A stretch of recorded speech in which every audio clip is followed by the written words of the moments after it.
कविता, खरं पाहायला गेलं तर एक कुठली तरी दुर्घटना घडली ज्याची कारवाई होत होती आणि त्या कारवाईच्या विरोधामध्येच पुन्हा एकदा काल एक नवीन दुर्घटना घडली, असा हा संपूर्ण घटनाक्रम आहे. हं. खरं बघायला गेलं तर काल ज्यावेळेस माझ्यापर्यंत देखील आलं, काल मी असंच सेकंड शिफ्टला होतो, माझ्यापर्यंत गोष्ट आली की दुर्घटना झालेली आहे आणि कदाचित 7 ते 8 लोक याच्यामध्ये मृत्यू झालेले आहेत, अशी माझ्यापर्यंत गोष्ट आली. त्यावेळेस मला देखील थरकाप सुटला आणि मी माझ्या ज्या घटनास्थळी होतो तिकडनं निघालो आणि सँडर्स स्टेशन रोडला पोहोचण्याचा मी त्वरित प्रयत्न केला आणि तिकडनं सर्व कव्हरेज जे आहे ते मी करत होतो.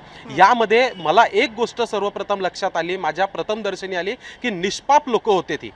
यांचा काडी मात्र संबंध नाही त्या युनियनशी, यांचा काडी मात्र संबंध नाही रेल्वेशी. यांचा संबंध फक्त मुंबईकर म्हणून आपल्या घरनं निघायचं, रेल्वेने प्रवास करायचा, आपलं काम करायचं, पुन्हा एकदा रेल्वेने प्रवास करायचा, घरी जायचं आणि अशाच पद्धतीत प्रत्येक मुंबईकर आपलं रोज आयुष्य जो आहे ते जगत असतं. आणि मुंबईकरांची लाईफलाईन, आणि हीच लाईफलाईन आजचा डेडलाईन जी आहे ती बनत चाललेली आहे. खरं पाहायला गेलं तर रेल्वे प्रशासनाचा हा जो सर्व कारभार आहे याच्यामध्ये थेट मला एक प्रश्न उपस्थित करायचा आहे की लोकशाही आहे आपल्या देशाची, त्यामुळे युनियन्स या असल्याच पाहिजे, पण या युनियन्सची दादागिरी जरा जास्तच वाढत नाही चालली आहे का? कारण की यांच्या निवडणुका असतात, हे सर्व पहिल्या फळीमध्ये जे बसलेले सर्व युनियनचे लोक असतात. हा एक महासंघ आहे, युनियन म्हणजे महासंघ. महासंघमध्ये तुम्हाला सर्व प्रकारचे अधिकार आहेत.